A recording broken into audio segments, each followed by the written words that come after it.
क्या आपको मेरी आवाज आ रही है? क्या आप सबको?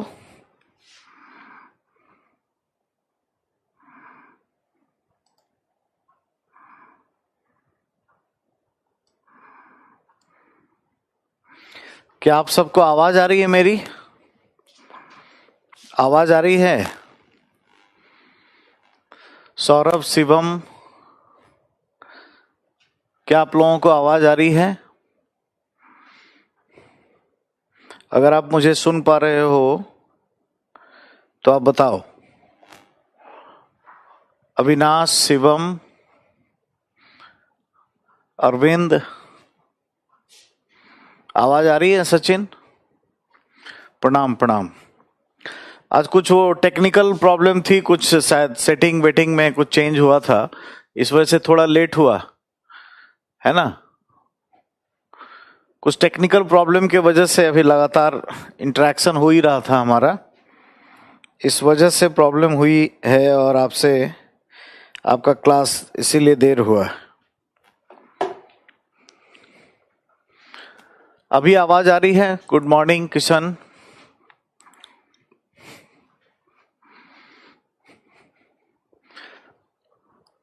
किशन, अच्युता, अरविंद, सब आ रही है आवाज? एक बार कंफर्म कर दीजिए फाइनली कि सब ठीक है। तो हम लोग ठीक है, ठीक है। नौकरशाही में हम लोग देख रहे थे लोकतंत्र में नौकरशाही की क्या भूमिका होती है, ठीक है, उस पर हम लोग बातचीत कर रहे थे। और उसी क्रम में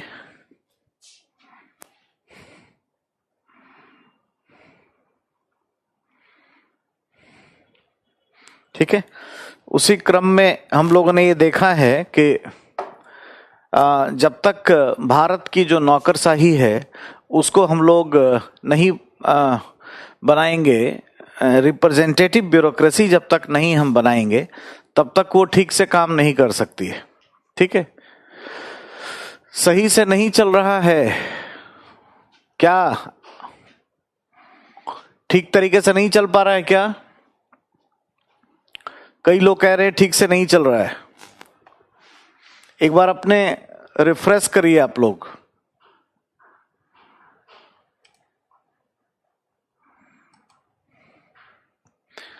आशीष, ठीक से चल रहे हैं? चल रहा है दीपक?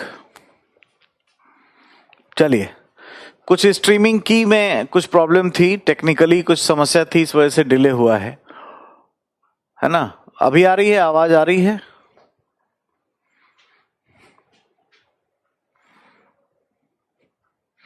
अभी जस्ट स्टार्ट हुई है, अभी कुछ टॉपिक किया नहीं है।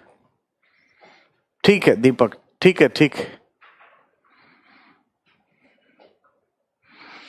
ठीक है, ठीक है, थैंक यू। तो हम लोग बात कर रहे थे लोकतंत्र में नौकरशाही की भूमिका पर, राइट, पिछले दिनों। और उसी क्रम में ब्यूरोक्रेसी के कुछ कमेंट पर, जिस पर सवाल भी बहुत आया है, तटस्थता और अनामता जैसे चीजों पर आई है। हाँ संतोष, ये अभी जस्ट शुरू हुआ है, ठीक है, अभी जस्ट स्टार्ट ही हुआ है क्लास, ठीक है, राइट। तो एक चैप्टर लिखिए, तटस्थता। तटस्थता एवं अनामता, न्यूट्रलिटी एंड एनोनिमिटी, ठीक है, ये हमारा चैप्टर है।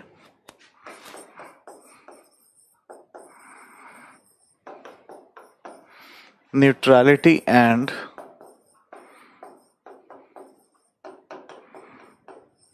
एनोनिमिटी।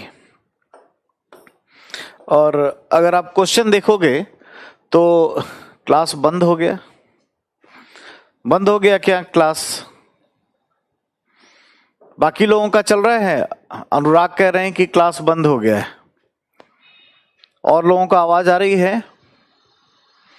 ऑडियो वीडियो ठीक है सबका? तो एक बार बता दीजिए। ठीक है, ठीक है, ठीक है, डन डन। आप लोग रिफ्रेश कर लीजिए, जिन लोगों का भी नहीं चल रहा है वो एक बार प्लीज अपना रिफ्रेश कर लीजिए, तो आपका चलना शुरू हो जाएगा, ठीक है।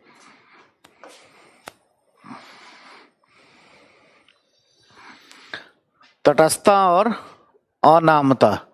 ठीक है, ये जो चीजें हैं न्यूट्रलिटी एंड एनोनिमिटी, इसमें हमें क्या क्या चीज पढ़ना है इसको ध्यान रखें। ठीक है, ये क्या होता है,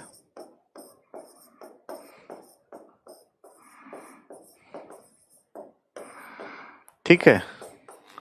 दूसरा, ये क्यों पुराना पड़ गया है। दिलीप, आपका जिसका भी क्लास अब बंद हो गया है या कोई प्रॉब्लम है तो आप टेक्निकल टीम से बात कर लीजिए। ठीक है, दूसरा जो है हमें ये पढ़ना है कि तटस्थता और अनामता ये दोनों क्यों प्रासंगिकता खो रहे हैं, ये क्यों अप्रासंगिक होते जा रहे हैं, है ना, क्यों अप्रासंगिक होते जा रहे हैं। ठीक है, हमें ये सारी बातें जाननी है और समझना है। ठीक है, यहां से एक बार यूपीएससी ने क्वेश्चन बनाया भी है, अगर देखोगे तो मेरे ख्याल में 2016 या 2017 में क्वेश्चन आया है कि तटस्थता और प्रभावशीलता, ठीक है, इफेक्टिवनेस और न्यूट्रलिटी अब ये खराब होती जा रही है, पुराना पड़ता जा रहा है। इस पर इससे पहले एक बार सवाल पूछा गया है। ठीक है, तो इन तमाम बातों को हमें देखना है और जानना है। चलिए एक एक करके स्टार्ट करते हैं। और न्यूट्रलिटी क्या होती है, क्या परिभाषा है न्यूट्रलिटी या तटस्थता, ये क्या होता है ये हम लोगों को जानना है।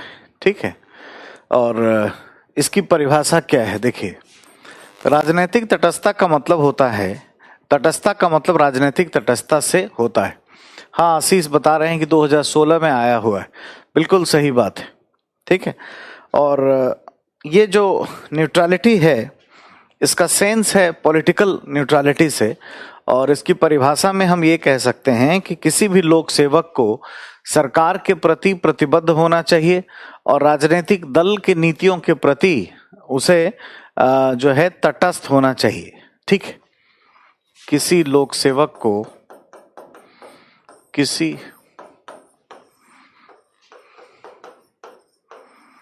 लोक सेवक को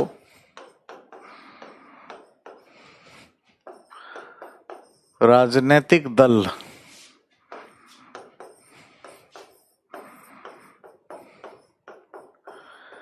के नीतियों के प्रति तटस्थ और राजनीतिक दल के नीतियों के प्रति तटस्थ और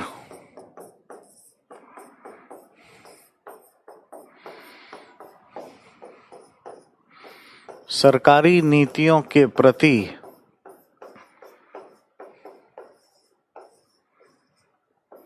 प्रतिबद्ध होना चाहिए।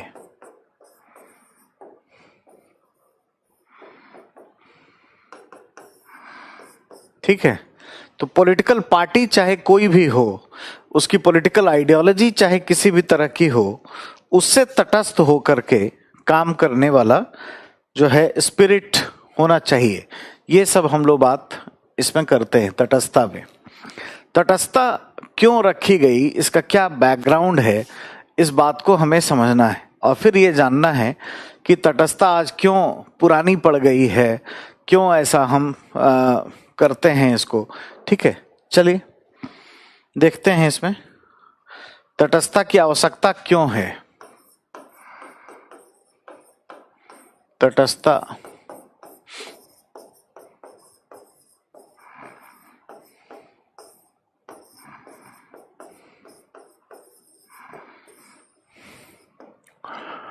आवश्यकता क्यों, ठीक है, why neutrality is required, right.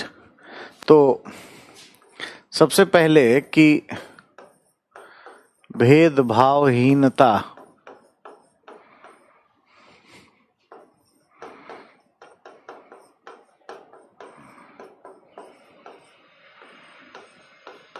को सुनिश्चित करना इसका एक ऑब्जेक्टिव है, ठीक है।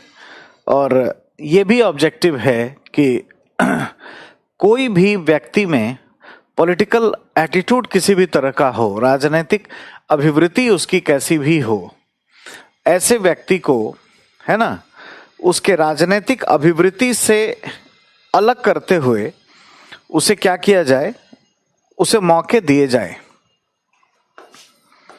किसी व्यक्ति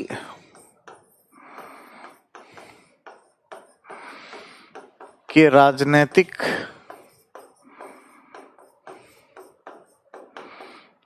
अभिवृत्ति से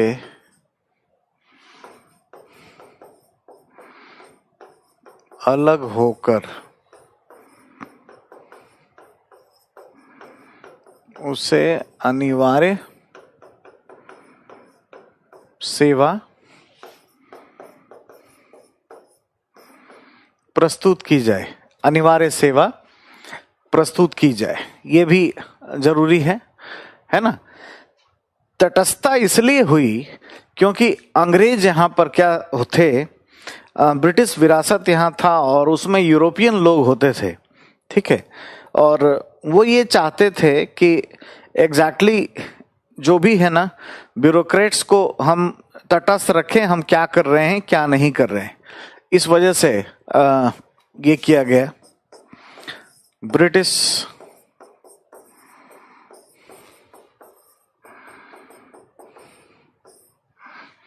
प्रशासन में यूरोपीय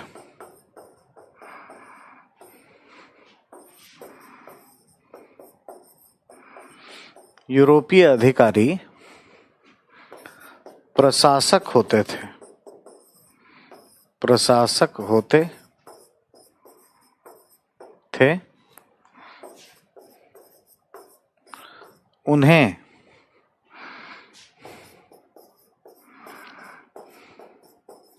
राजनैतिक ऑब्लिक सरकार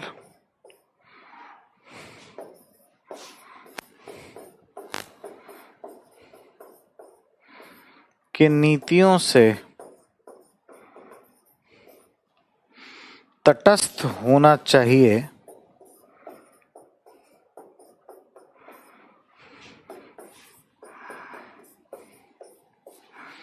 इस पर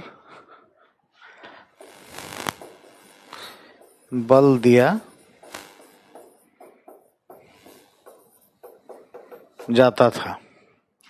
और आज जैसे भारत में मल्टी पार्टी सिस्टम है, तो मल्टी पार्टी सिस्टम में क्या है कि कोई भी पॉलिटिकल पार्टी क्या सोचती है क्या करती है इससे कोई मतलब नहीं होना चाहिए, और इससे अलग रहते हुए हम काम करें, इस पर बल दिया जाता है।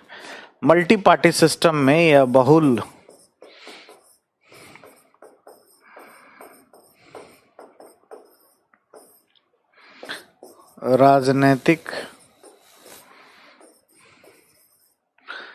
राजनैतिक व्यवस्था में दलीय राजनीति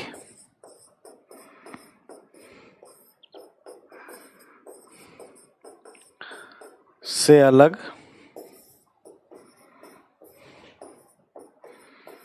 कार्य करने हेतु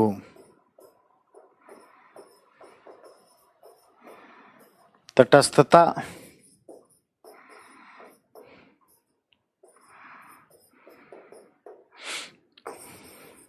अलग है, ठीक है।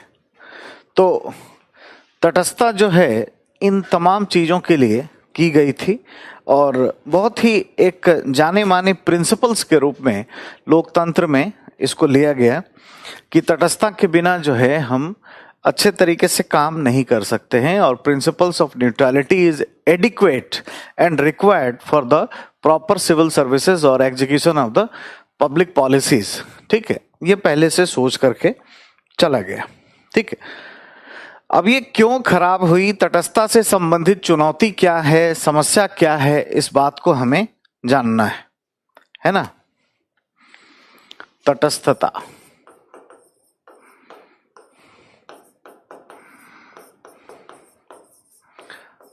से संबंधित चुनौती, तटस्थता से संबंधित चुनौती है ना, ये है। तो ये जो न्यूट्रलिटी है, इसमें प्रॉब्लम ये है कि जो एग्जैक्टली एडमिनिस्ट्रेटिव सिस्टम है हमारा, जो प्रशासन है, वो दलीय राजनीति और बेसिकली सरकार की जो नीति है, इसमें कोई अंतर नहीं कर पाता है। ठीक है, तो ये एक बड़ी चुनौती है। लोक सेवक, ठीक है, दलीय नीति और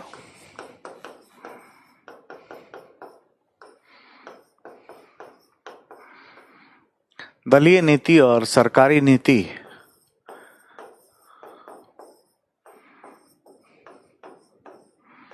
के बीच अंतर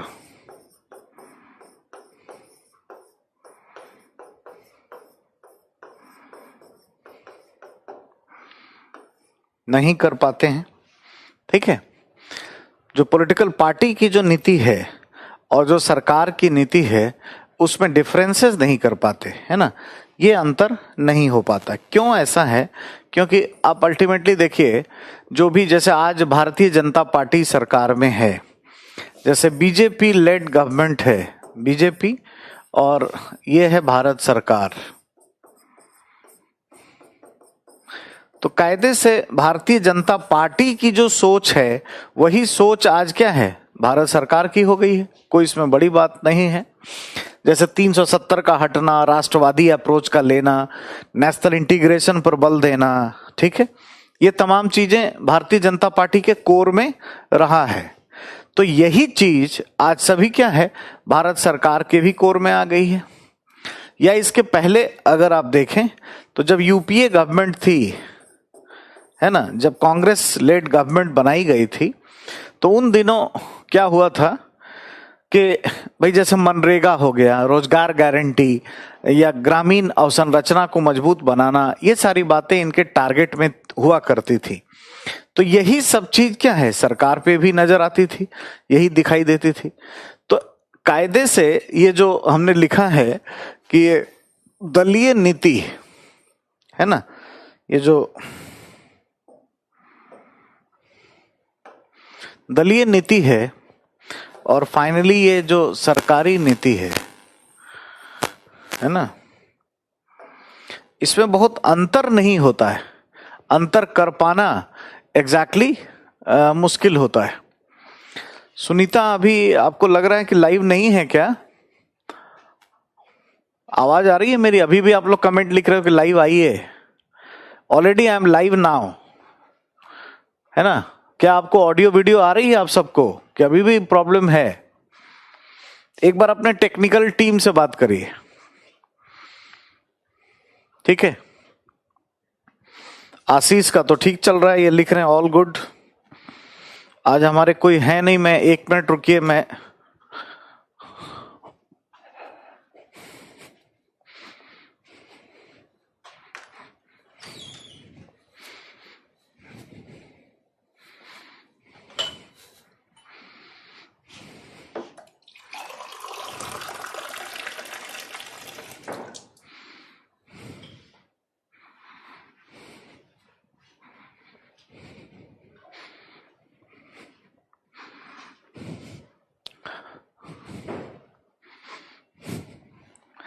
आज संडे, सब स्टाफ का छुट्टी है, तो आज खुद ही लेके आया हूं। मुझे एक्चुअल में ध्यान नहीं था कि शायद क्लास है।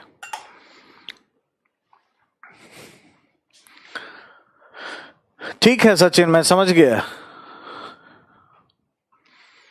हितेंद्र, क्लास तो चल रही है ना, क्यों कॉल करोगे? जब क्लास चली रही है तो क्यों करोगे? आपका तो कमेंट भी आ रहा है, ठीक है।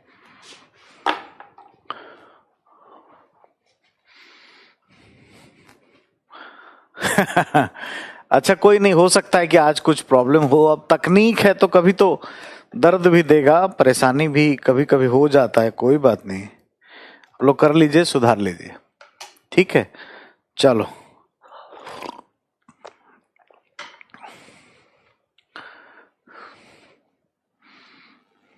ठीक है, ठीक है, थैंक यू।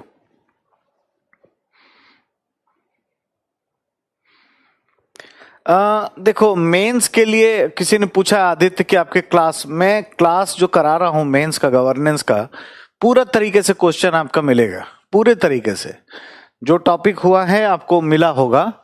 और अभी जो बचा है, अभी मेरी 10-12 दिन की क्लास है, मैं एक बार, अभी ब्रेक है, कल से कोई और क्लास है फिर, और मैं 10 दिन का क्लास गवर्नेंस में अभी लूंगा, और उसमें कुछ करेंट के मुद्दे भी होंगे, किसान बिल वगैरह ये सब जो है वो सब शामिल होगा, लेबर लॉज है ना, किसान के कानून, ये सब सब उसमें शामिल होंगे, ठीक है। तो इस तरीके से कर सकते हैं।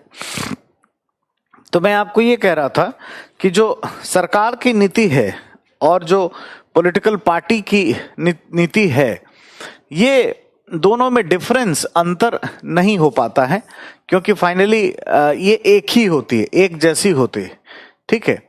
और अगर कोई व्यक्ति बहुत ज्यादा फोर्सफुली ये कहता है, हाँ, अगर दबाव डाला जाता है इस बात के लिए कि भाई आप तो क्या करो, तटस्थ ही रहो, तो अगर तटस्थता पर बहुत ज्यादा बल देंगे तो उसका परिणाम क्या होगा कि सरकार की नीति के प्रति भी कोई तटस्थ हो जाएगा। तो यहां पे मामला ये बन जाता है,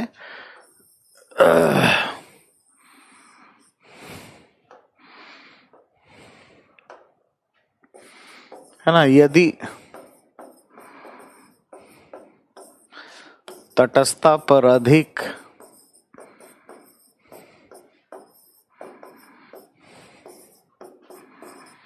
बल दिया गया तो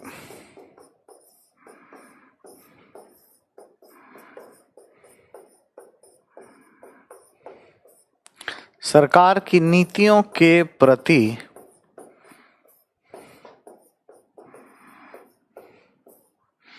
तटस्थता का भी विकास हो जाएगा।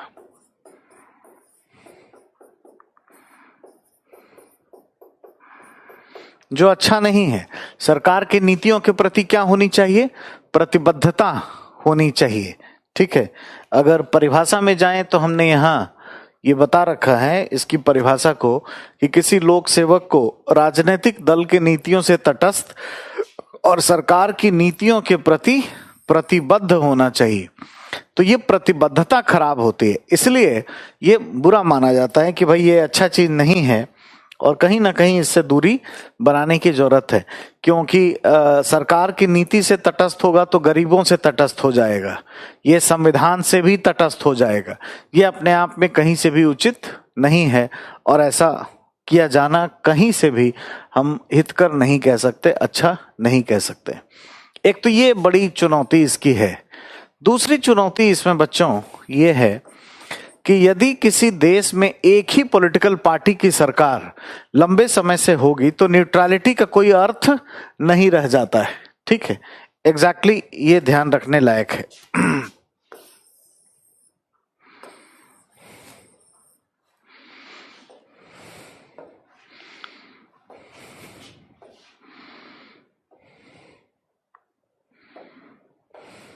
ठीक है, यदि एक ही दल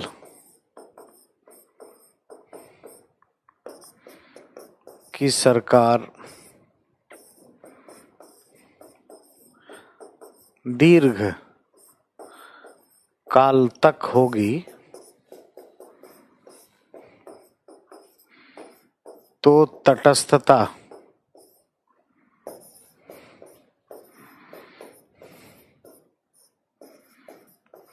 कोई अर्थ नहीं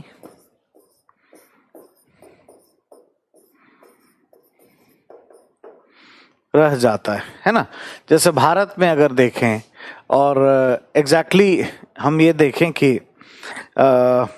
मैक्सिको में मैक्सिको में एक तो institutional revolutionary party of Mexico लंबे समय से शासन में रही है। भारत में भी बात करें तो भारत में कांग्रेस पार्टी बहुत लंबे समय से शासन में बनी हुई थी। तो जब एक पार्टी का शासन लंबे समय से रहेगा तो तटस्थता जैसी कोई चीज का मतलब है?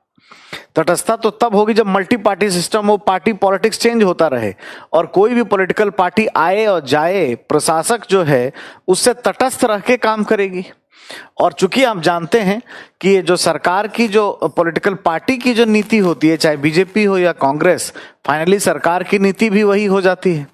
और लंबे समय से एक ही पॉलिटिकल पार्टी पावर में है और ये कहा जाएगा कि न्यूट्रल रहो, तो बिल्कुल सरकार से ही न्यूट्रलिटी अपने आप में हो जाएगी, जो कहीं भी अच्छा नहीं है। और भारत में जो है ब्यूरोक्रेसी गरीबों के हितों के लिए कल्याण की नीतियां एग्जैक्टली ठीक तरीके से चला नहीं पाएगी। ठीक है, तो ये सारी समस्याएं इसमें हैं। तो इस तरीके से हमने देखा कि न्यूट्रलिटी का मतलब क्या है। न्यूट्रलिटी का मतलब राजनीतिक दल से तटस्थ और सरकार के प्रति प्रतिबद्ध। एग्जैक्टली ठीक है। दूसरा, ये क्यों आवश्यक है इसके बारे में हमने बात किया।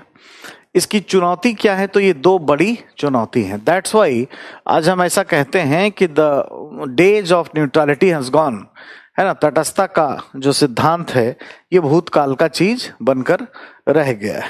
ठीक है, नेक्स्ट जो हमें बात करना है वो है एनोनिमिटी।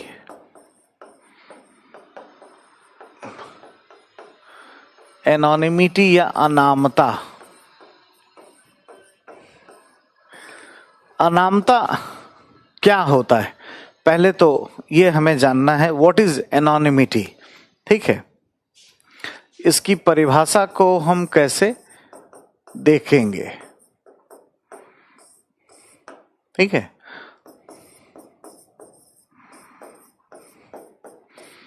लोकतंत्र में खास करके संसदीय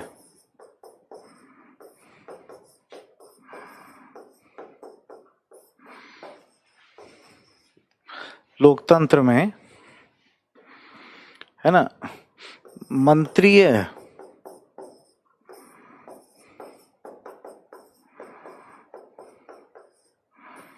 उत्तरदायित्व का सिद्धांत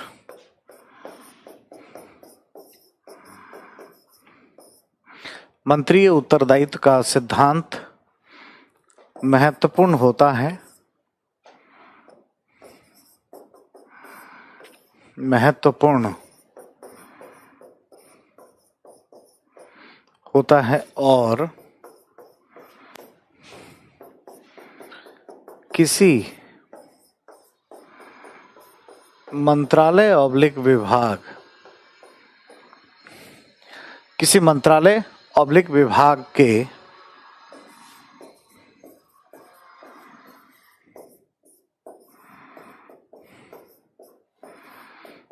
अच्छे बुरे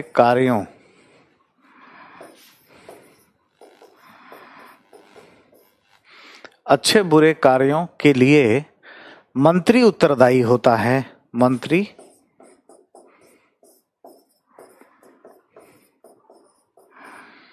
उत्तरदायी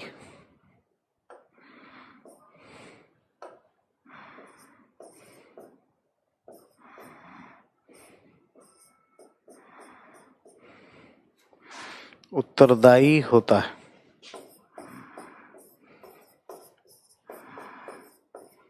एवं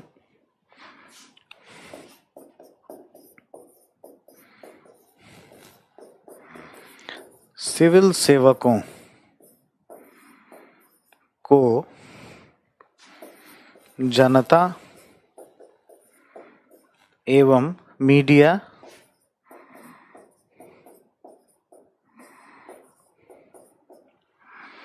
की आलोचना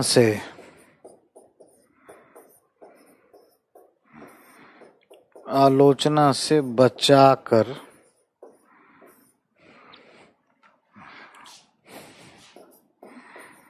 रखा जाता है।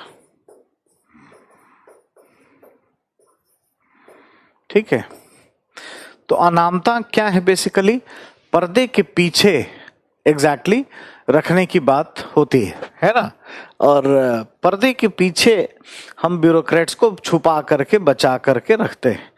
तो पार्लियामेंट्री डेमोक्रेसी में एक प्रिंसिपल है कि every commission and omission of the ministry और department goes to the minister only. किसी भी संगठन के अच्छे बुरे कार्यों का जो उत्तरदायित्व है वो मंत्री के तरफ ही जाता है, ठीक है, और मंत्री को ही उत्तरदायी इसके लिए माना जाता है। ये बात क्लियर है, समझ में आ रही है ये? तो इस तरीके से मिनिस्टेरियल रिस्पॉन्सिबिलिटी का सिद्धांत ही जुड़ा हुआ है। अधिकारियों को पर्दे के पीछे रखा जाता है, अनाम रखा जाता, अनामता मतलब नाम नहीं होगा, नाम नहीं होगा, बदनाम भी नहीं होगा। कुछ भी अच्छा होगा या बुरा होगा तो मंत्रालय का मंत्री जानेगा। जैसे पहले लाल बहादुर शास्त्री जैसे हमारे यहाँ रेल मंत्री थे, जो क्या होता था कि रेलवे में अगर एक्सीडेंट हो गया तो रिजाइन कर देते थे, या आज भी कुछ होता है तो मंत्री से रिजाइन मांगने का काम किया जाता है, लेकिन मंत्री उसके लिए काम नहीं करता है, ये अलग बात है। लेकिन डिमांड ये होता है कि वो रिजिग्नेशन जो है इसके लिए वो दे दे, ठीक है। तो ये तमाम बातें इसमें शामिल हैं। और क्यों करते हैं अनामता, क्यों अधिकारियों को आलोचना से बचा करके रखते हैं, ठीक है, और एग्जैक्टली छुपा करके हम रखते हैं, क्यों ऐसी बातें हैं, इस चीज को हम देखेंगे और इस पर समझेंगे, ठीक है। चलिए, अनामता क्यों?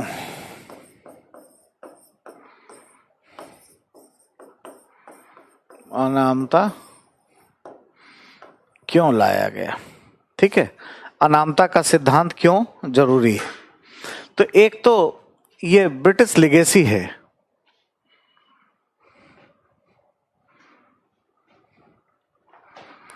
हितेंद्र सर, आपने मेरा नंबर कॉल के लिए बंद करवा दिया है कस्टमर केयर पर। तो आपसे मेरी क्या दुश्मनी है? ऐसे मैं क्यों कराऊंगा यार तुम्हारा, है? बताओ, इतना बड़ा अपराध मैं क्यों करूंगा तुम्हारे साथ? कुछ तुम बिगाड़े हो हमारा?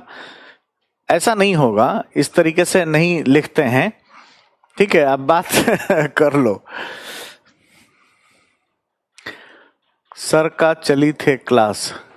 विजेंद्र क्या लिखे हो, मुझे समझ नहीं आ रहा है। तो कॉल नहीं लग रहा है तो मैं क्या करूं इसमें, बताओ? और भी दूसरे नंबर पे बात करो, कुछ तो जहां एडमिशन लिए होगे उनसे बात करो, ठीक है। उनसे बोलो कि मेरा नहीं लग रहा है, ऐसा होगा, ठीक है। ये सब मत लिखो वरना ये मैं बंद करके चला जाऊंगा, ठीक है। मैं तुम्हारा तो कॉल नहीं बंद करवा सकता, लेकिन मैं अपना क्लास जरूर बंद कर सकता हूं, वो मेरे हाथ में है।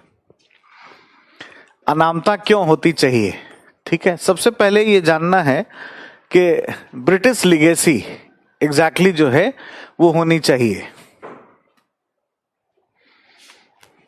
अनामता देखिए डैनियल, ऐसा है कि डैनल ये एक ऐसी संकल्पना है या ऐसा सिद्धांत है जो ये कहती है कि बेसिकली जो अधिकारी है ना, उसको कोई मतलब नहीं है कि क्या हो रहा है या क्या बुरा हो रहा है। अच्छा बुरा के लिए मंत्री जानेगा, ठीक है, समझ गए। और जो अधिकारी है वो अपना मन लगा के काम करता रहेगा तटस्थ होके, ये है। और वो चूंकि संसदीय प्रणाली है तो मंत्रीय उत्तरदायित्व का सिद्धांत यहाँ बड़ा महत्वपूर्ण होता है, इसलिए ये इंपॉर्टेंट हो जाता है। इस तरह की बातें हैं, ठीक है। चलिए, ब्रिटिश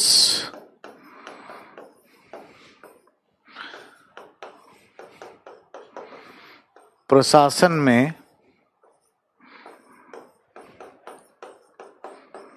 यूरोपीय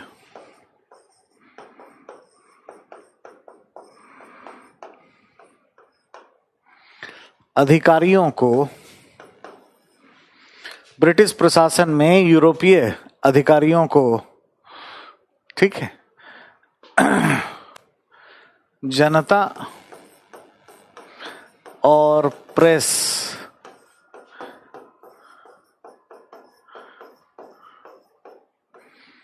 की आलोचना से बचाने के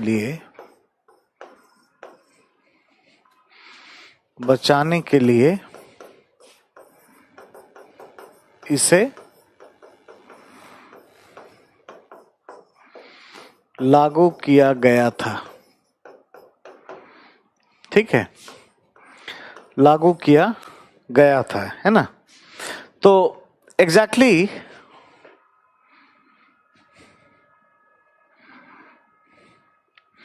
सिप्रा संविधिक और संविधानेतर मैंने पहले बता रखा है, पहले का वीडियो देखो, उसमें तुमको मिल जाएगा। ठीक है, क्लास तो रुक गई है क्या? ऐसा तो नहीं है, क्लास तो लाइव है। दीपक, अब आपको नहीं आ रही है क्या वीडियो? ऑडियो वीडियो ठीक है, चल रही होगी, आप रिफ्रेश कर लो।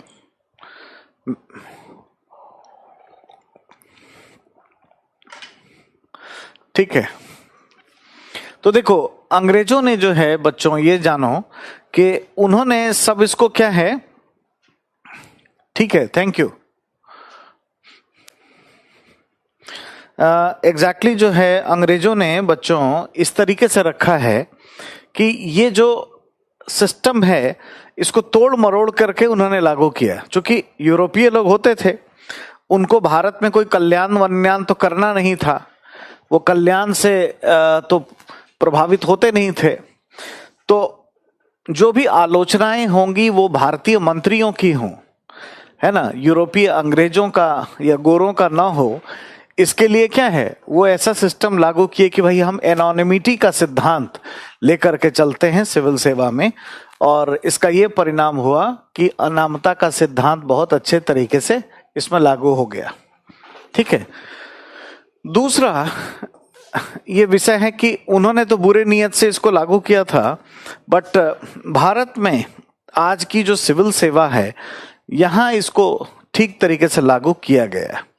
तो आज क्यों लागू किया गया, क्यों हम जनता की आलोचना से अनामता को चला रहे हैं, जनता की आलोचना से लोक सेवक को बचाना चाहते हैं, ऐसा क्यों, इस बात को समझें आधुनिक समय में। तो सबसे इंपॉर्टेंट और इसमें पहला पॉइंट ये हो जाता है कि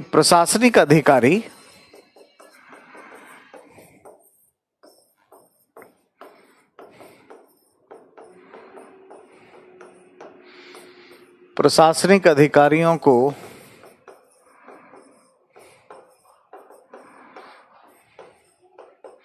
काम करने का अवसर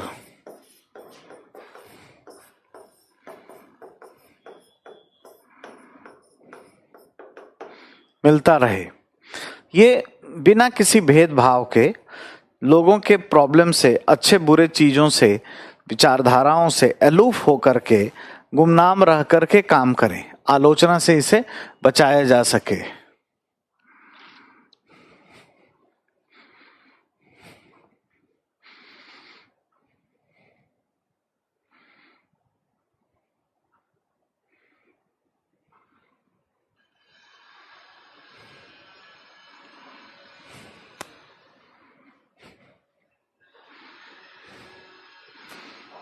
देखो बिहार में राष्ट्रपति शासन लागू करने के लिए कई बार प्रस्ताव गए हैं ना, तो उसमें ये भी शामिल है। उनके टाइम में 98 में भी ये चीज हुआ है हितेंद्र, एक बार, राइट, ये ध्यान रखिएगा। नेक्स्ट जो इसमें ध्यान रखनी है, प्रशासनिक अधिकारियों के कॉन्टेक्स्ट में प्रशासनिक अधिकारियों को अवसर अच्छे से मिले, प्रशासनिक अधिकारी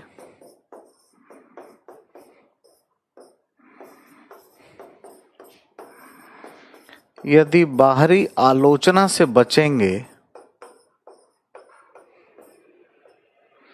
आलोचना से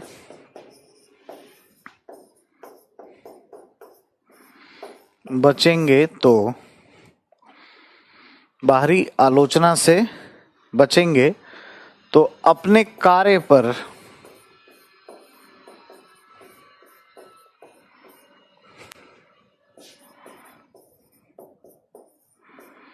अधिक बल देंगे, अधिक बल, ठीक है, अपने कार्यों पर क्या है, अधिक बल देंगे। इससे क्या होगा, उनकी कार्यकुशलता बढ़ेगी।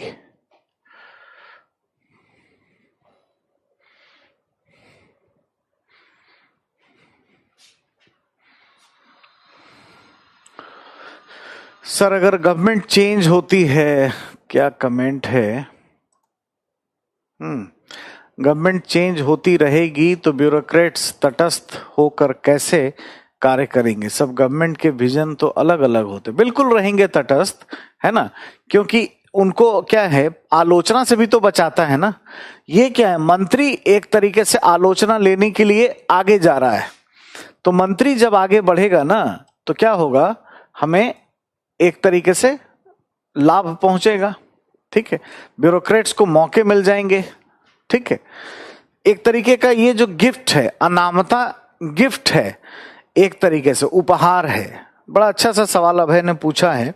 देखिए मैं आपको बताता हूं, ये जो है ना, देखिए राजनीति और प्रशासन, ये दो चीज है। तो राजनीति कहती है, प्रशासन एक गारंटी देता है, राजनीति को गारंटी है, और वो गारंटी क्या है, तटस्थता, कि भाई हम कोई पॉलिटिकल पार्टी आए जाए, हम उसको सलाह और सहायता देते रहेंगे बहुत अच्छे तरीके से। इसके बदले में राजनीति जो है ये प्रशासन को एक गारंटी देती है, और ये गारंटी क्या है, अनामता,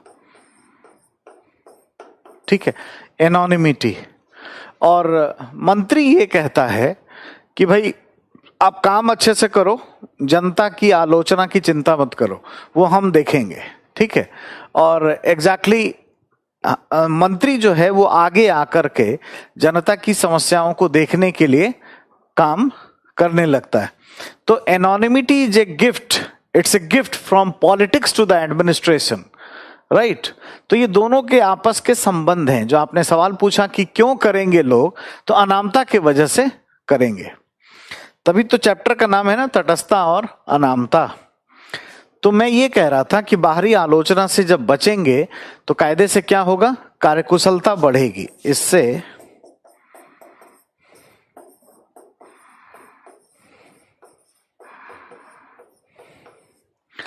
कार्यकुशलता का विकास होगा।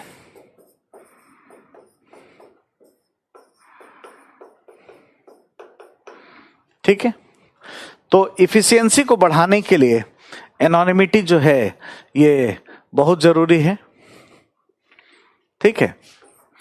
ये भी पॉइंट हमें समझना है कि अनामता क्यों रखें, है ना। तो भाई ये एक परमानेंट करियर है, सिविल सेवा जो है परमानेंट करियर है। उसको क्या मतलब है, किसी भी कोई भी पार्टी आए या जाए, वो एक अपने काम को सीखे, ट्रेनिंग अच्छे तरीके से करे। परमानेंट करियर के रूप में कोई क्यों आएगा। जैसे अगर आप बचा के नहीं रखोगे आलोचना से, तो आपके यहाँ, अब जैसे आप लोग आईएएस बनोगे क्या, आपसे मैं पूछ रहा हूं। अगर ये कह दिया जाए कि कुछ भी थोड़ा सा गड़बड़ होगा तो क्या होगा, आईएएस को उल्टा लटका करके मारा जाएगा, तो आप में से कोई भर्ती होगा, कोई आईएएस बनना चाहेगा। सरकार की नीतियों से या किसी भी तरीके से कोई आलोचना हो गई तो उल्टा लटका करके मारा जाएगा। राजशाही में तो ऐसा ही होता होगा ना, राजा के जमाने में, क्योंकि राजा तो डिवाइन पावर होता है। और कोई नागरिक आता होगा कि मतलब क्या है भाई, दैवीय शक्ति, महाराजा धीराज, है ना, कि ये हमें कष्ट हुआ, तो राजा पूछता होगा, हाँ क्या हुआ कष्ट, किसने किया, फलाना अधिकारी ने, लाया जाए, किस हाथ से गलती किया, दाहिने हाथ, काट लिया जाए, ऐसा होता था। तो उस जमाने में इसीलिए तो सही तरीके से ब्यूरोक्रेटिक पैटर्न नहीं था, और वो लोकतांत्रिक व्यवस्था नहीं थी, अच्छे काबिल लोग नहीं जाते होंगे। आज भी अगर हम सुरक्षा नहीं देंगे अधिकारियों को, या अनामता नहीं देंगे, तो कोई क्यों सिविल सेवा में आएगा। ये बड़ा इंपॉर्टेंट चीज है। तो करियर सुरक्षा के लिए, करियर सुरक्षा हेतु अनामता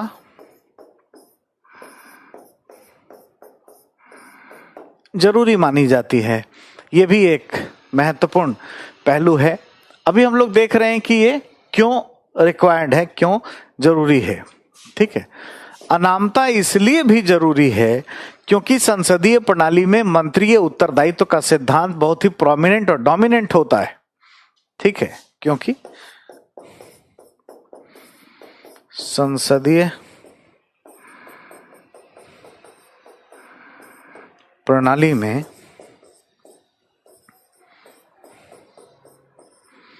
मंत्रीय उत्तरदायित्व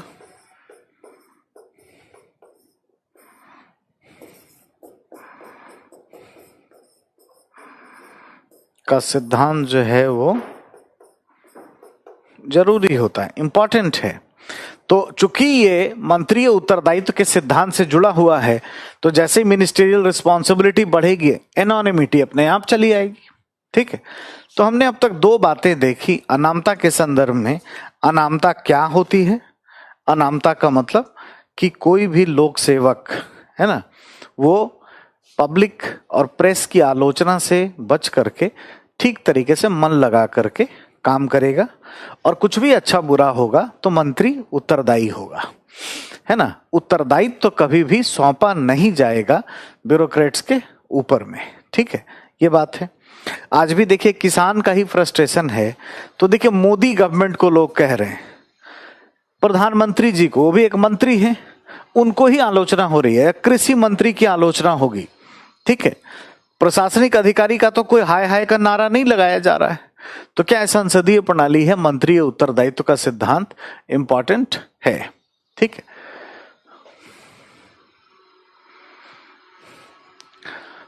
इसका कंक्लूजन क्या लिखेंगे कि क्या सही है? नहीं, अभी तो हमने बताया ही नहीं आपको कि क्वेश्चन क्या आएगा। अरे ये जरूरी है, लागू होना चाहिए। ठीक है, तो एग्जैक्टली अभी तो आपसे ये सवाल आएगा कि जो अनामता का सिद्धांत है ये पुराना पड़ने लगा है। अभी थोड़ा देर रुकिए। ठीक है,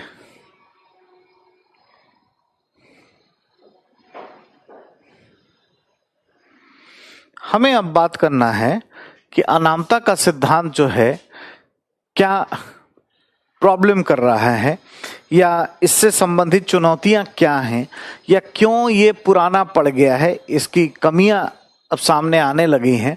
ये बात है, देखते हैं इसको। ठीक है,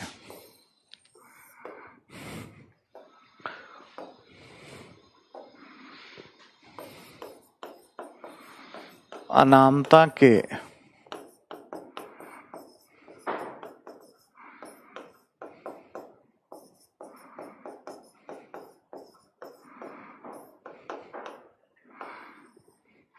सिद्धांत की आलोचना क्या है। ठीक है, ये हमें जाननी है। सबसे पहला कि ये तो ब्रिटिश विरासत थी, ब्रिटिश लीगेसी है एक तरीके से, हम लोग क्यों मेंटेन करें। मैंने आपको पहले ही बताया कि अंग्रेज इसको बहुत ही बुरे नियत से यूरोपीय अधिकारियों को बचाने के लिए इसको लागू करते थे।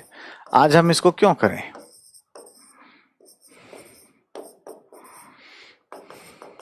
ठीक है, तो जो पहला पॉइंट है उसी में इसकी आलोचनाएं छुपी हुई हैं। ठीक है, यह ब्रिटिश प्रशासन की परंपरा थी जो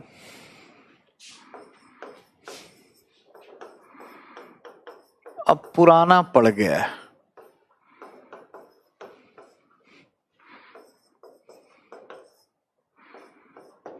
ठीक है, तो ब्रिटिश लीगेसी होने की वजह से आज इसे लागू करने की बहुत आवश्यकता नहीं है, इसको हमें ध्यान में नहीं रखना चाहिए, ऐसी बातें हम करेंगे।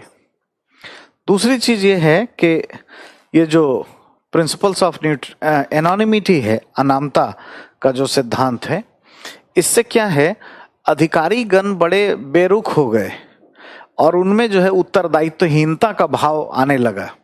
जैसे कुछ भी खराब होता है, होने तो मेरा क्या है, मंत्री जानेगा। ये भी तो खराब टेंडेंसी है ना, कि अगर मान लो रेलवे का एक्सीडेंट हो जाता है या कोई भी मंत्रालय में कुछ गड़बड़ होता है, अधिकारी के, है ना, भ्रष्ट अभ्यासों से या उसके द्वारा ध्यान नहीं देने से अगर कोई समस्या होती है और हम उसको छोड़ के रख देते हैं, उसको बचाते हैं, पर्दे के पीछे रखते हैं और मंत्री को उत्तरदायी बनाते हैं, तो उसका मन तो और बढ़ जाएगा, फिर वो काम ही नहीं करेगा। तो ब्यूरोक्रेट्स जो है उनमें क्या होगा, दबे छुपे रहने का, पर्दे के पीछे रहने का, गोपनीयता का अभ्यास करने का, उत्तरदायित्वों से बचने का, बहुत सारी समस्याएं इससे डेवलप हो जाती है।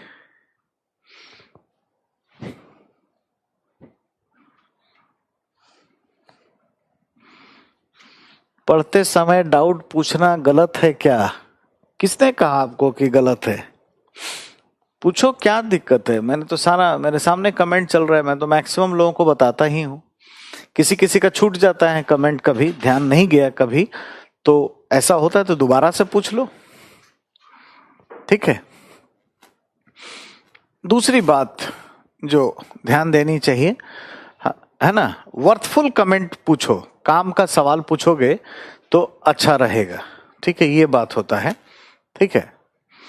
दूसरा जो क्रिटिसिज्म में ये है कि अनामता पर बल देने से, अनामता,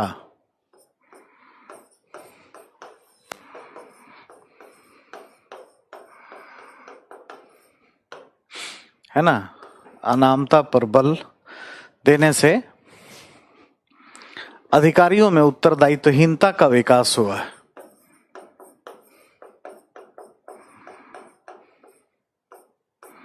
अधिकारियों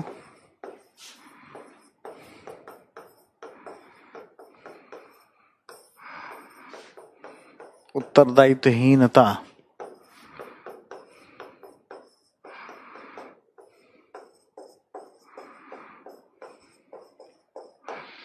का विकास हुआ है। इतना ही नहीं, अनामता पर बहुत ज्यादा बल देने से क्या हुआ है,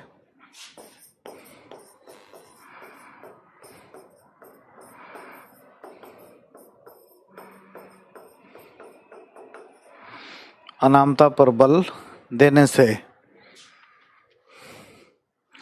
गोपनीयता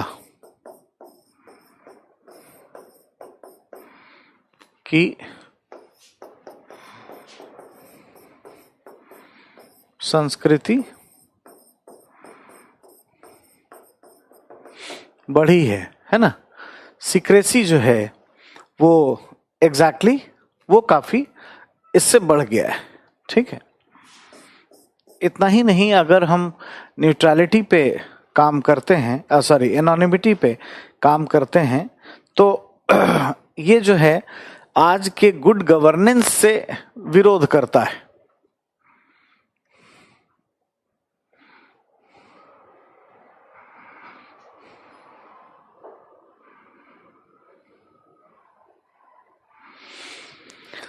हितेंद्र, क्या लिख रहे हो भाई, क्या सवाल है? दिक्कत यही है कि आपने 98 का ही एग्जाम्पल लिया है, मेरे दिमाग में क्लियर नहीं हो पा रहा है कि उस समय प्रेसिडेंट कौन थे। आप प्लीज मुझे गलत या अन्यथा ना लें।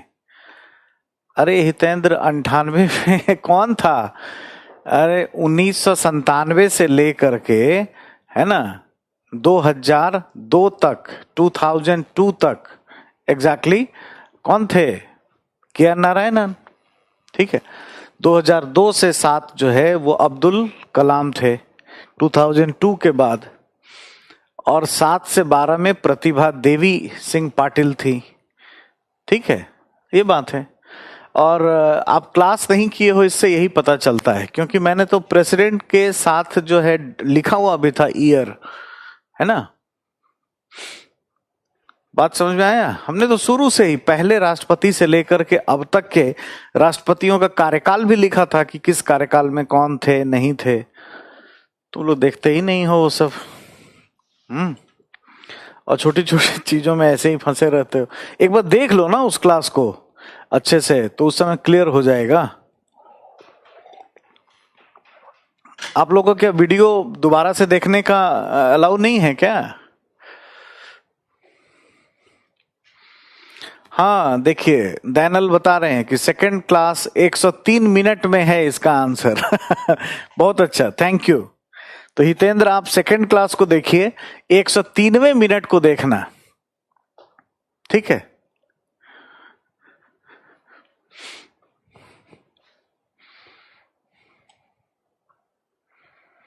आप दोबारा से देखो ना, जो बता रही हैं उसमें देख लो।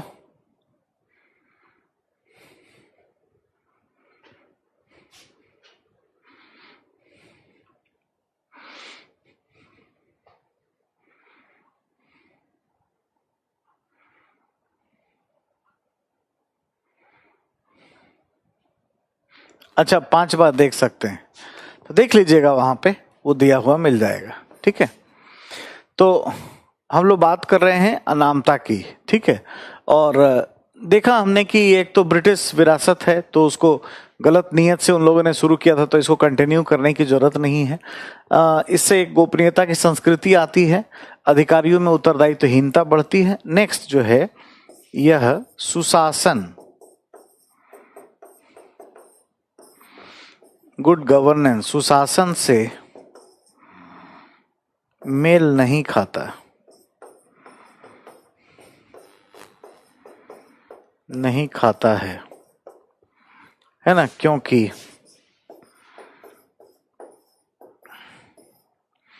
यह सुशासन से मेल नहीं खाता है, क्योंकि एग्जैक्टली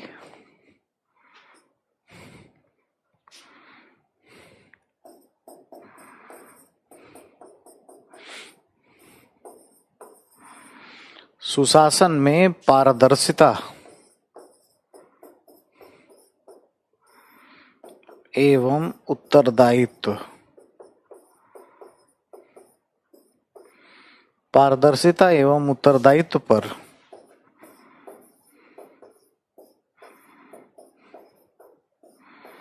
बल दिया जाता है ना। ट्रांसपेरेंसी और अकाउंटेबिलिटी वहां पर थोड़ी सी कम होती है।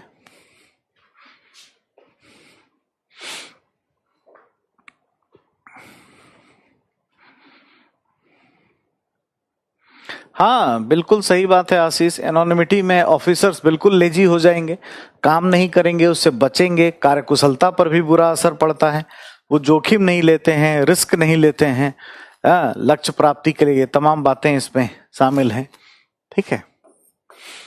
नेक्स्ट हमें ध्यान देना है कि अनामता का कठोरता से पालन,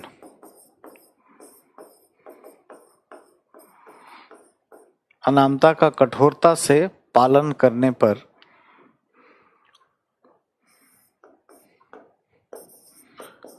कार्यकुशलता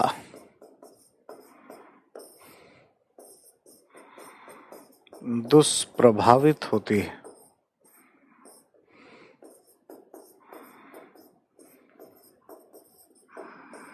ठीक है। तो ये सारे पहलू इसमें ध्यान देने हैं। तो एग्जैक्टली इसीलिए हम लोग कहते हैं कि अनामता का सिद्धांत अब पुराना पड़ने लगा है, कमजोर होने लगा है, तो उसका कारण क्या है ये बताना है, ठीक है। तो क्वेश्चंस इस पे ऐसे बन सकते हैं, क्या कारण है जिससे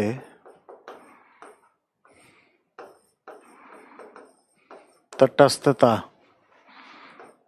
एवं अनामता के सिद्धांत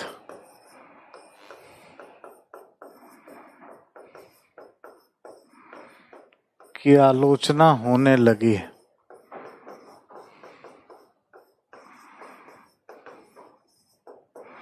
ठीक है। टिप्पणी करें।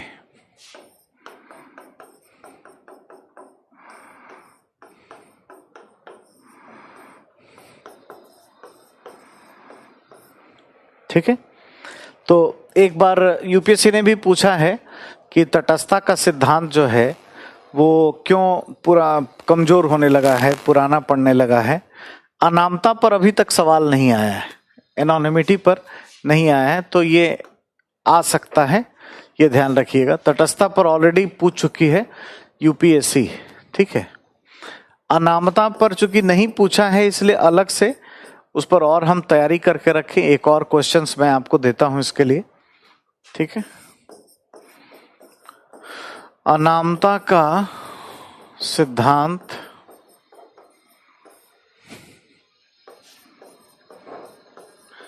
क्या होता है? अनामता का सिद्धांत क्या होता है? यह क्यों आज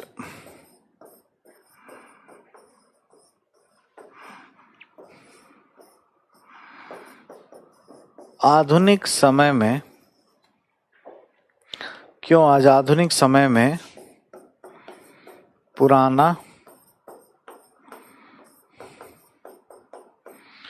पड़ने लगा है?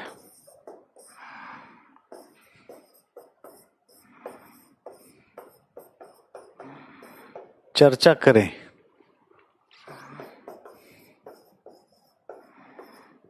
ठीक है, तो ये भी एक क्वेश्चन है, इसको भी हमें तैयार करना चाहिए। मैंने थोड़ा अनामता पे फोकस ज्यादा दिया है क्योंकि जो सवाल आ गया है वो तो आएगा नहीं।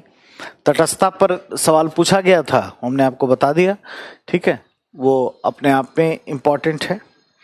अब थोड़ा सा हम ये जानेंगे कि जो हमारी जो प्रशासनिक व्यवस्था है, जो नौकरशाही है, जिसके बारे में हमने आपको बताया था, इसकी चुनौती क्या है और इसकी कार्यकुशलता को बढ़ाने के लिए हमें इसमें क्या करना चाहिए। एक बार यूपीएससी ने सवाल भी पूछा है कि नौकरशाही की प्रभावशीलता को बढ़ाने के लिए हमें किस तरीके से प्रयास करना पड़ेगा। ब्यूरोक्रेसी के कैरेक्टर पर एक बार हम लोग, तो एक चैप्टर है अभी के स्पेल में, ये एक आखिरी विषय है जिस पर हम लोग बात करने जा रहे हैं, ठीक है, और वो है नौकरशाही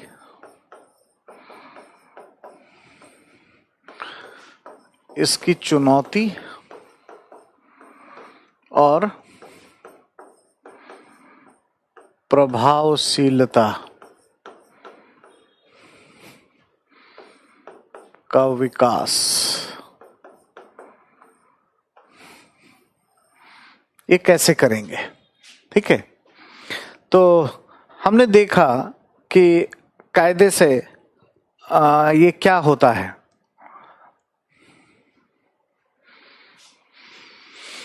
समीक्षा करने में जो है अमित, ये बताना होता है कि जो प्रश्न में जो कंटेंट पूछा गया है वो बता करके क्या सही क्या है। एक तरीके से समीक्षा करना और इवैल्यूएशन, मूल्यांकन, वो एक ही चीज है, एक ही नजरिए से देखना चाहिए। मतलब पक्ष और विपक्ष को बता करके एक कंक्लूसिव रिमार्क भी यहाँ पर रखना चाहिए। दिलीप, सुधारने की जरूरत नहीं है। अब जो है ना, एनोनिमिटी बहुत इंपॉर्टेंट नहीं है। ब्यूरोक्रेट्स इसको गलत तरीके से ले रहे थे, इसको दूर करने की ही आवश्यकता है, ठीक है, ये ध्यान दीजिएगा। नौकरशाही की चुनौती क्या है और उसमें उसकी प्रभावशीलता को, मतलब इफेक्टिवनेस को बढ़ाने के लिए हमें क्या क्या करना चाहिए, ठीक है। नौकरशाही क्या है, कैसे आया शब्द, ये इन सब के बारे में मैंने आपको बताया है पहले की क्लासेस में, ठीक है। अगर आपको याद हो तो ये सब काम हमने किया है, ठीक है। जैसे ये टर्म जो है ब्यूरोक्रेसी, विंसेंट डी गॉर्ने के द्वारा दिया गया है। जर्मनी के एक थिंकर थे जिनको एथिक्स में भी पढ़ना है, और उनका नाम था मैक्स वेबर, जिन्होंने इसकी संकल्पना को दिया और उन्होंने इसके कॉन्सेप्ट को बहुत अच्छे तरीके से समझाया और बताया था, है ना, कि नौकरशाही क्या होती है। और लोकतंत्र नौकरशाही वाले चैप्टर में ये सब मैं बता चुका हूं, तो यहाँ इसकी परिभाषा और इसके ग्रोथ, इन सब के बारे में बात नहीं करेंगे। हमारी जो ब्यूरोक्रेसी है उसमें जो चुनौतियां हैं सामान्यतः वो क्या हैं और ठीक करने के लिए हमें क्या करना चाहिए, प्रभावशीलता कैसे बढ़ेगी। तो जो इसकी चुनौती है बेसिकली या कमी है, चुनौती ये क्या है, सबसे पहले तो भ्रष्टाचार। आपको एक फॉर्मूले के माध्यम से मैंने ये बताने का प्रयास किया था कि भ्रष्टाचार कैसे बढ़ता है, क्या होता है। चूंकि बहुत ही ज्यादा गोपनीयता पाई जाती है ना, रिजिड रूल्स एंड रेगुलेशंस होते हैं, इस वजह से करप्ट प्रैक्टिसेस बहुत होते हैं। और इस पे अभी एथिक्स में पढ़ेंगे हम लोग। आपको एक चैप्टर में हमने इसके बारे में ब्रीफ नॉलेज बहुत दिया है, जितनी आवश्यकता अभी है। ठीक है, दूसरी जो हाईलाइट करने लायक चुनौती है कि ये इनोवेटिव नहीं है, नवाचार पर बल नहीं देती है ना, नवाचार, इनोवेशन का अभाव है ना। ब्यूरोक्रेसी बहुत जो है वो परंपरागत तरीके से काम करते रहती है, ट्रेडिशनल पैटर्न से, अंग्रेजों के जमाने का प्रभाव है और वही लीगेसी आज दिखाई देती है। जैसे उसको भी अलग से देखें, एक तरीके से ब्रिटिश विरासत हमें नजर आता है हमारी प्रशासनिक व्यवस्था में। अगर देखें तो लीगेसी जो है वो ब्रिटेन का ही बना हुआ है, दिखाई देता है। जैसे हम सचिवालय व्यवस्था को देख लें, सेक्रेटेरिएट सिस्टम जो है पूरा अंग्रेजों का किया हुआ है। ठीक है, पुलिस हम देख लें, पुलिस के बारे में बहुत कुछ आप पढ़ चुके हैं, पुलिस प्रशासन को देखें। ठीक है, और आप बहुत ही ज्यादा इसको देख चुके हैं। आप अगर जिला प्रशासन को देखेंगे, जो डीएम जिस तरीके से काम करता है आज भी, वो क्या है, ब्रिटिश विरासत का ही देन है। ठीक है, तो इस तरीके से एक तो इम्पैक्ट हमारा ये बना हुआ है। तो पुरानी पद्धति से हम इसको चलाते रहते हैं, कोई ऐसा नया हम इसमें नहीं कर पाए। दूसरा, यहाँ पे नागरिक भागीदारी नहीं पाई जाती है, भागीदारी का ना होना। ठीक है, ग्राहक संतुष्टि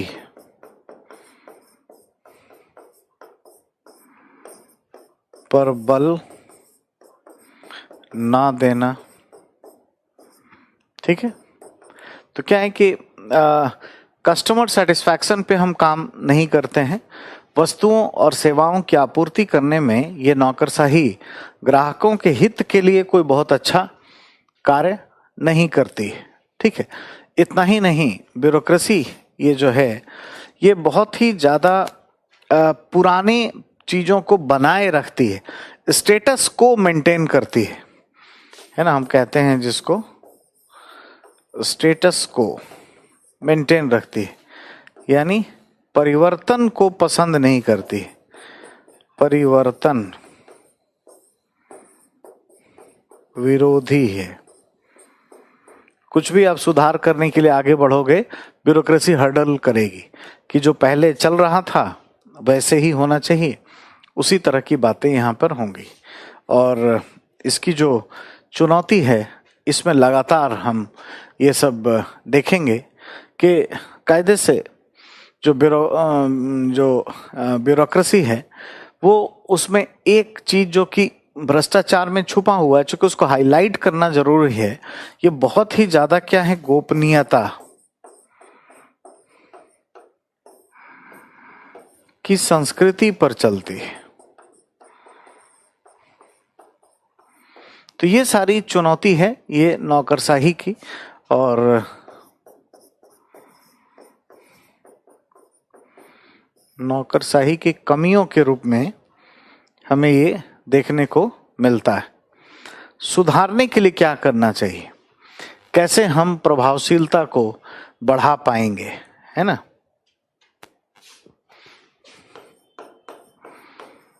नौकरशाही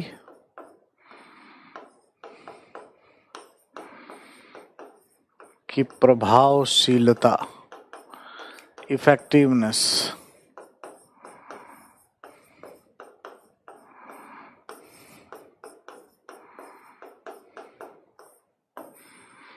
को बढ़ाने का प्रयास। ठीक है, तो जो इफेक्टिवनेस है हम उसको कैसे इन्हेंस करें, जो कैपेसिटी कैपेबिलिटी ब्यूरोक्रेसी की है उसको इन्हेंस कैसे करें, इस मुद्दे पर हमें बात करनी है। ठीक है, ये है, और ये हमारे लिए बहुत ही ज़्यादा इम्पोर्टेंट हो जाता है। ठीक है, चलिए इस पे बात करते हैं, इस पे देखते हैं, है ना। देखिए भाई, ब्यूरोक्रेसी को अगर सुधारना है, ठीक करना है, तो हमें विकास प्रशासन पर काम करना पड़ेगा। एक संकल्पना है जिसको हम लोग कहते हैं विकास प्रशासन।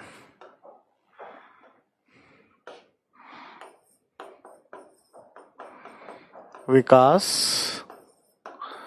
प्रशासन, विकास प्रशासन क्या है? Administration of development. जैसे भारत गुलामी से आज़ाद हुआ, लंबे समय से अंग्रेजों के द्वारा इन्हें लूटा गया था, उसके बाद ये एक स्वतंत्र देश के रूप में आया, तो उसके लिए तेजी से सामाजिक आर्थिक परिवर्तन करना और नेशन बिल्डिंग, ये दो चीज जरूरी थी। दो चीज बहुत इंपॉर्टेंट है, राष्ट्र निर्माण, राष्ट्र निर्माण, ठीक है, और दूसरा जो है सामाजिक आर्थिक परिवर्तन। ठीक है, सामाजिक आर्थिक परिवर्तन, ठीक है, सोशियो इकोनॉमिक चेंज, ये करना बहुत जरूरी है। डेवलपमेंट एडमिनिस्ट्रेशन जो है, ये है डेवलपमेंट एडमिनिस्ट्रेशन की जो प्रकृति है उसको अगर हम ले लें, उसको हम आज की नौकरशाही में लागू करें तो काफी तेजी से सुधार हो सकता है। या यही नौकरशाही जिसकी हम इतनी चुनौतियों पर बातचीत करते हैं, ये बहुत अच्छा कर सकती है। और बहुत ध्यान देने लायक है कि जिस नौकरशाही की हम इतनी आलोचना करते हैं, ये नौकरशाही आपदाओं में बहुत अच्छे से काम करती है, बहुत इफेक्टिव हो जाती है। जैसे पूरे वर्ल्ड में पेंडेमिक मैनेजमेंट इंडिया का बहुत अच्छा रहा है। भारत में कोरोना का मैनेजमेंट जो है वो काफी काबिले तारीफ है। या जब भी आपदा आई है, जैसे अगर आप सुनामी देखेंगे 2004 में आई थी, उस समय जो कोस्टल एरिया के मकान थे सब ढह गए थे, टूट फूट गए थे, उसमें काफी चेंजेस हुए। ठीक है, ये बातें हमें ध्यान में रखनी चाहिए। इतना ही नहीं, अगर हम 2001 में भुज में क्वेक आ गया था, आज वो भुज को जाकर के देखिए, यही वो नौकरशाही है जिसने उसको अच्छे तरीके से बनाया है। तो कायदे से क्या कारण होता है कि आपदा में ये नौकरशाही बहुत अच्छा काम करती है जबकि इसकी इतनी आलोचना होती है। तो हमें दो पॉइंट को उसमें हाईलाइट करना पड़ेगा कि एक तो जब क्राइसिस होती है तो जो पॉलिटिकल मास्टर है वो बिल्कुल क्लियर हो जाता है ना। राजनेता इस बात को क्लियरली चाहता है कि ये काम इतने समय में हो जाए, तो एक टाइम बाउंड इसमें सिस्टम देखने को मिलता है और कोई व्यक्ति उसमें क्या है, हस्तक्षेप नहीं करता है। ठीक है, किसी भी तरीके से हस्तक्षेप करने से बचता है। मतलब राजनीति जो है प्रशासन में सामान्यतः जो हस्तक्षेप करती है वो हस्तक्षेप आपदा के समय में नहीं होता है, क्योंकि पॉलिटिक्स भी चाहती है कि जल्दी से काम हो और फोकस हमारा बिल्कुल क्लियर होता है। तो इसलिए हम कल्याण के कार्यक्रम या नीतियां या कोई भी आपदा प्रबंधन के कार्यक्रम ही अच्छे तरीके से हम चला सकते हैं। तो हमें बेसिकली बात इस पर करना होगा कि हमें डेवलपमेंट एडमिनिस्ट्रेशन पर बल देना चाहिए। सही में बार बार क्लास रुक रही है। संजय कुमार, क्लास नहीं चल रही है क्या आप लोगों की? और जिनकी रुकी है वो रिकॉर्डेड देख लीजिएगा। मेरे ख्याल में इंटरनेट की इशू हो सकती है, यहाँ से तो लाइव है मेरे पास से। क्या आप सबको आ रही है मेरी वीडियो और ऑडियो? ऑडियो वीडियो ओके है, चल रहा है ना? चलिए कोई बात नहीं है, जिनको नहीं आ रहा है ना वो एक बार रिकॉर्डेड देख लीजिएगा। ठीक है, एक बार रिफ्रेश कर लीजिए, नहीं चल रहा है तो रिकॉर्डेड देख लेना आप। ठीक है, अच्छा ऐप में प्रॉब्लम है, चलिए ठीक है। चलिए देख लीजिएगा, टेक्निकल चीज को मैं क्या बोलूं, उसके लिए मेरे पास कुछ ये नहीं है, आप देख लेना, ठीक है। तो मैं ये सिर्फ पॉइंट्स लिखूंगा, वो आप लिख लेना, ठीक है। और ये देख लेना कि एग्जाम को कैसे हम क्रैक करें, ठीक है। प्रभावशीलता पे सवाल भी आया हुआ है एग्जाम में। तो सबसे तो पहला ये है कि हमें पारदर्शिता पर बल देना पड़ेगा। पारदर्शिता और उत्तरदायित्व, पारदर्शिता एवं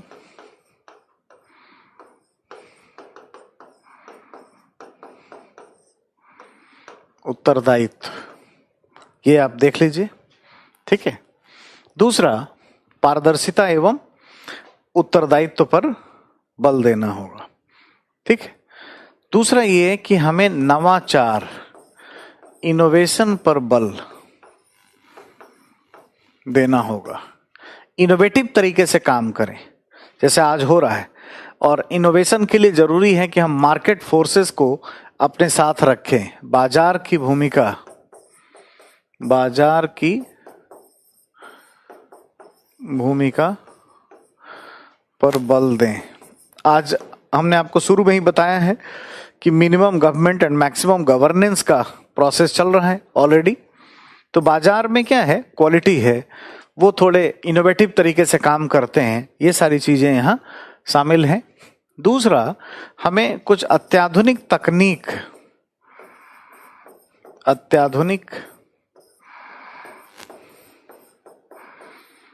तकनीकों पर बल देने की आवश्यकता है, ठीक है। नए नए technology, information and communication technology हो, पर्ट हो, सीपीएम हो, नीतियों के क्रियान्वयन में नए नए तकनीकों पर हमें बल देना चाहिए। इससे ये होगा, ग्राहक संतुष्टि पर काम करना होगा, और गवर्नेंस में ग्राहक संतुष्टि पर बल दिया ही जाता है, इसीलिए गवर्नेंस का इंपॉर्टेंस आज बढ़ रहा है। इतना ही नहीं, प्रशासन में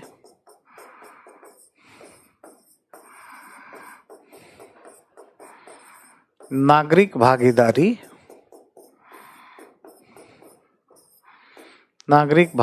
पर बल देना चाहिए, ठीक है।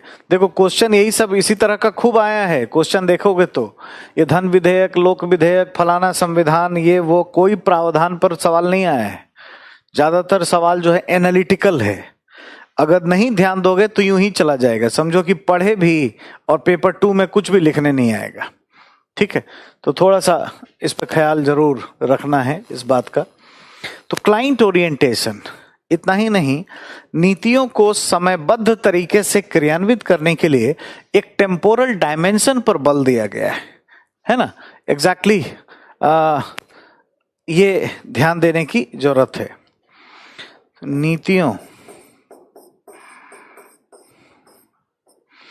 नीतियों को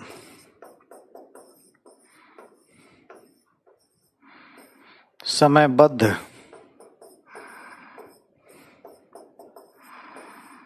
तरीके से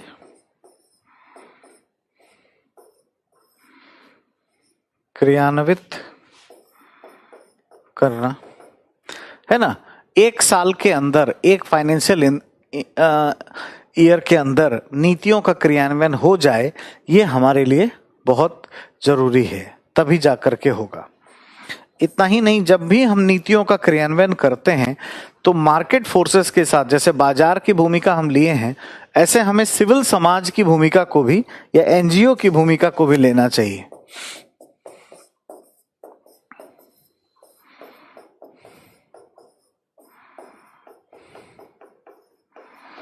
एनजीओ, ये चैप्टर आपको पढ़ाएंगे अभी, सिविल समाज का आगे की भूमिका पर बल देना चाहिए, ठीक है। तो इस तरीके से आप कर सकते हो, ये सारे पॉइंट्स आप इसमें डाल सकते हैं।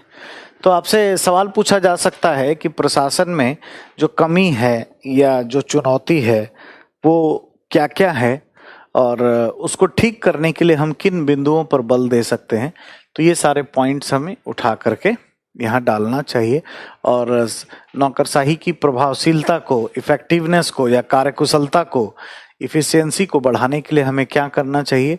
तो इस तरह के तमाम प्रश्न हम दे सकते हैं, कर सकते हैं। ठीक है, तो बच्चों एक लंबी यात्रा लगभग अब समाप्त हुई है। हाँ, विकास प्रशासन तो अपने आप आया ना, इसमें ये जितने फीचर्स आप लिखे हो ये सब क्या है, विकास प्रशासन की प्रकृति ही है। ये जितना पॉइंट है ना ये सब क्या है, इसकी प्रकृति है। डेवलपमेंट एडमिनिस्ट्रेशन यही सब करना चाहता है जो लिखे हो।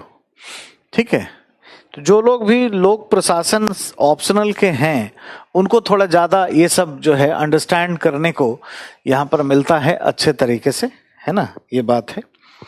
तो अभी हमने गवर्नेंस का एग्जीक्यूटिव वाला पूरा पार्ट कंप्लीट कर लिया है। कार्यपालिका से संबंधित संघ में, राज्य में, है ना, हमने देखा संघ राज्य के संबंधों पे देखा, उसके बहुत सारे इंस्टीट्यूशंस, बहुत संगठनों के बारे में बात किया। ठीक है, पब्लिक एडमिनिस्ट्रेशन आप रीड आईएएस पे पढ़ सकते हो, REED readias.com पे जाओ, वहां पे इंफॉर्मेशन दिया हुआ है, इंक्वायरी का नंबर है, आप सब पूछ सकते हो। मैं पब्लिक एडमिनिस्ट्रेशन और पॉलिटिकल साइंस वहीं पढ़ाता हूं, आप उस पे चीजें ये सब कर सकते हो। नहीं, करियर विल पे तो हमारी कोई बातचीत नहीं हुई है, उम्मीद नहीं है, है ना, ये अभी कोई हमारी बातचीत नहीं हुई है ऐसी, तो इसलिए मैं आपको अभी नहीं कह सकता इस बात के लिए। एथिक्स के भी बारे में देखते हैं, अभी बात हुई नहीं है, बट अगर चीजें हुई तो मैं लूंगा, अगर मुझसे बात होती है मैनेजमेंट की तो मैं ले पाऊंगा। अभी आगे देखते हैं। अभी यहाँ पे हम लोग एक ब्रेक दे रहे हैं और एग्जैक्टली सिप्रा आप देख लेना ना, संविधानेतर हमने बताया हुआ है अच्छे से, वीडियो में देख लेना, है ना, शुरू के ही टाइम में अच्छे से समझा रखा है। ठीक है,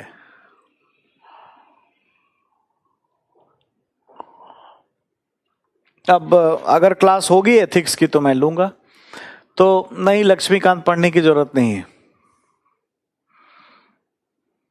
कर सकते हैं। देखिए, ऑप्शनल पब्लिक एडमिनिस्ट्रेशन एक बहुत ही डायनेमिक, बहुत ही अच्छा सा ऑप्शनल है। अगर आप उसको पढ़ते हो ना तो पेपर 2 का पूरा टॉपिक, पेपर 4 का पूरा टॉपिक, इवन पेपर 3 के इंटरनल सिक्योरिटी वाले पार्ट भी पूरे हो जाते, तो काफी डिटेल से चीजें होती हैं। ठीक है, तो अभी आप लोग शांति से पढ़ो, जो अगला कोई यूनिट शुरू हो रहा है, और मेरी अभी 10 दिन की क्लास बची है, थोड़ा और को आगे बढ़ जाएगा ना तो करंट के साथ जोड़ करके मैं उसको पढ़ाऊंगा। ठीक है, हिस्ट्री भी अच्छा ऑप्शनल है, पढ़ सकते हैं आप, कोई दिक्कत नहीं है। मैंने सिर्फ हिंदी साहित्य के लिए बोला है कि वो कोई लोग ना पढ़ें, और जिनका भी बैकग्राउंड है वो पढ़ें।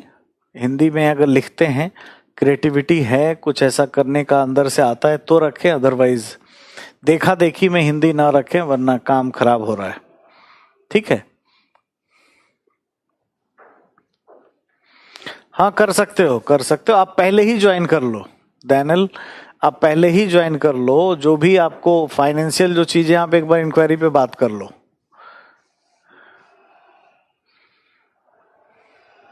Thank you, thank you, thank you so much. ठीक है, मैं पिछले वाला भी शायद आपको दे नहीं पाया था, मैं एक्सपोर्ट करके अभी आपको ये दे रहा हूं। ठीक है, ये दोनों ही पीडीएफ आपको अभी मिल जाएगा, पिछले वाला भी और ये भी, और ये कर पाओगे आप।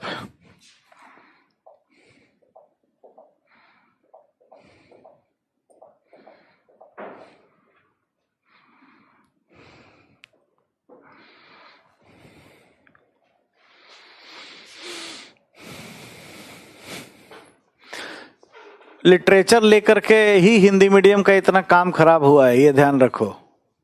नंबर तो किसी में भी मिल सकता है अगर आप रिक्वायरमेंट को पूरा करेंगे तो।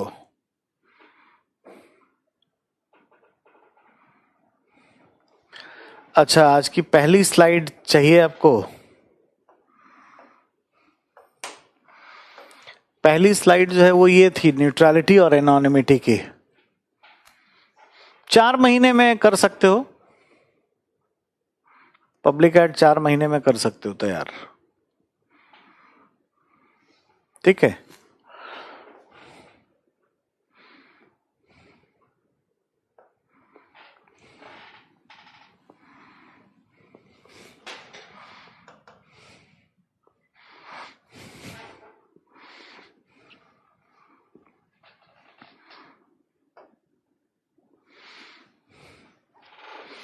ठीक है। तो आप अभी ध्यान से सुनिए, 2 एरिया जो है जैसे कि लेजिस्लेटिव इश्यूज, ठीक है, और जुडिशियल इश्यूज, ये दोनों ही इश्यूज और करंट की चीजों को मिला करके 10 से 12 दिन की क्लास जो है मैं लूंगा।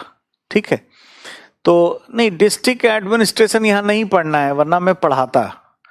लोकल बॉडी से रिलेटेड कुछ मुद्दों को मैं पढ़ाऊंगा, है ना।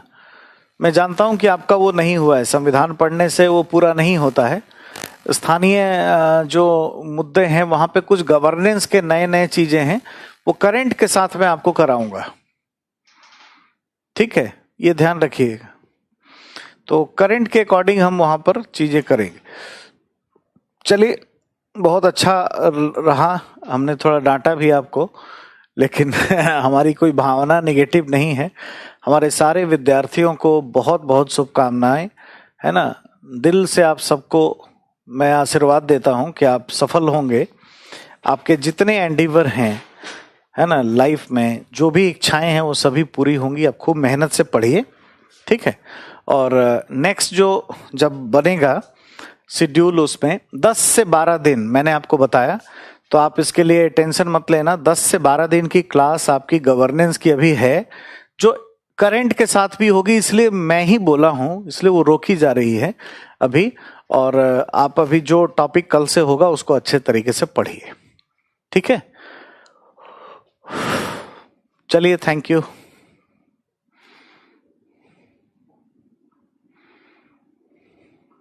Thank you so much, thank you, take care. कार्यपालिका वाला हो गया, विधायिका का और न्यायपालिका के यूनिट्स अभी होंगे, उन दोनों के मुद्दे हम आपको कराएंगे, ठीक है। और उसके बाद जो है आप एक बार वेबसाइट के थ्रू हमसे संपर्क कर सकते हैं। हमारी वेबसाइट है readies.com पे जाइए, उसके थ्रू आप संपर्क कर सकते हैं। ऐसे ये सही नहीं होता है, ठीक है। और मैं ये कह रहा था कि इन दोनों इश्यूज के बाद कुछ नहीं, लक्ष्मीकांत नहीं पढ़ना है नहीं पढ़ना है, उसके लिए जरूरत नहीं है। हमारे टेलीग्राम पे जा करके ना 80 पेज का प्रीलिम्स का एक है ना, 80 पेज का, बस उसको कर लो। जो मैंने नोट्स दिया है उसको पढ़ो, और टेलीग्राम पे और भी पेपर 2 का नोट्स है, उसको पढ़ लो। टॉपिक वाइज बिल्कुल नोट्स है मेंस का, वो आपको फायदा कर जाएगा, ठीक है। तो ऐसा ही है। चलिए, आज के लिए इतना ही है। Thank you so much. हम लोग फिर जब क्लास लगेगी तब मिलेंगे, बात करेंगे, है ना। Take care, thanks.